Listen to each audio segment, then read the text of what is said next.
श्रीमन्नारायण नारायण हरि हरि ओम।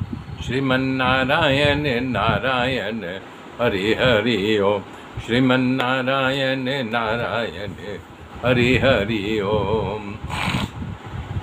मेरे मित्रों, इस तरह से भगवान श्री कृष्ण सुदामा को स्वागत करके भोजन करा करके रुक्मणी के पलंग पर बैठ करके विनोद कर रहे हैं।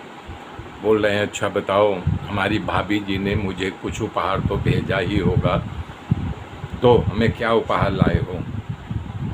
तो वो आश्चर्य में पड़ गए कि वो फटी और एकदम कई छेद उसमें थे। छेद को ढकने के लिए फिर दूसरे छेद को आगे पीछे करके 5 मुट्ठी चिवड़े को उन्होंने छुपाया था कांख में।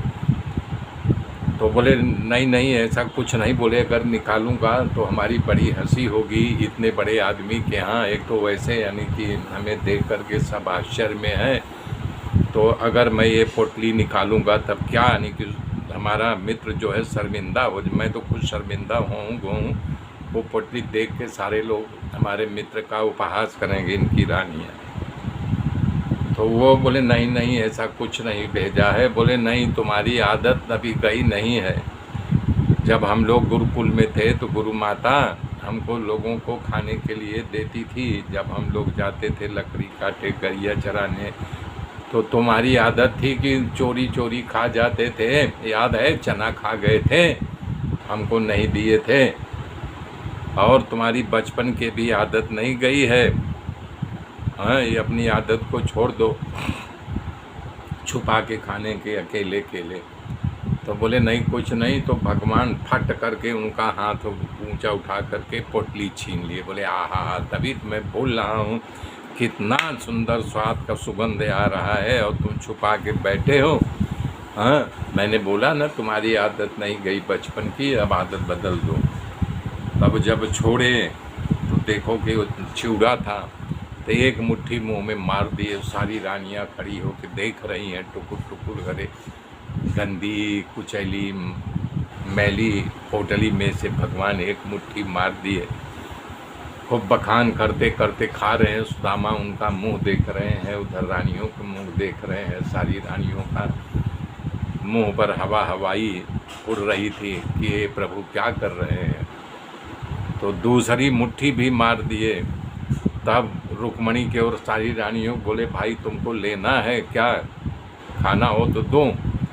तो सारी जो है जितनी पटरानियाँ खड़ी थी सब बोले नहीं, आप ही खाओ, हमें खाने की इच्छा, हमारे पेट में गड़बड़ है। कोई कुछ बोले अभी मैं नाश्ता किया है।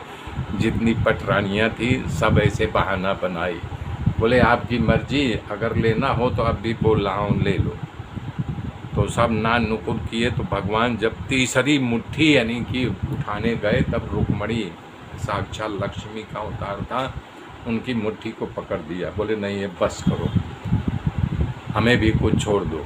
उनका संकेत था कि 2 मुट्ठी में तो पूरी संपदा दे दिए और तीसरी मुट्ठी दे दे। क्या बोले, हमको इनका नहीं कि घर में नौकरानी बना के भेजोगे। तो ये भाषा कृष्ण भगवान समझे, रुक्मणी समझी, और यानी कि सुदामा तो समझ नहीं पाए। इस तरह से जो है वो हाथ पकड़ लिया, तीसरी मुट्ठी नहीं खानी दिया। अब यहाँ पर जब रोके रखे भगवान श्री कृष्ण की सेवा, उनके हर ढंग से स्वागत करते रहे। कुछ दिन रहने के बाद तब कृष्ण से बोले सुदामा, अब मित्र मुझे जाने दो, तुम्हारी भाभी हमारा इंतज़ार कर रही होगी। बोले ऐसा है। बोले हाँ। तो नहाए धोए, जो पटरानियाँ उनकी जो पहले ही दिन आए थे वस्त्र पहनाई थी, वही वस्त्र पहन करके अपनी लकड़ी लेकर के उठे। अब सोच रहे हैं कि भगवान कुछ दे, लेकिन वो द्वार पार कर गए तो भगवान उनके यानी चरणों में दंडवत हो गए। बोले सुदामा, तुमने आकर के मेरे जीवन में एक मित्रता का भाव पैदा कर दिया और फिर आना।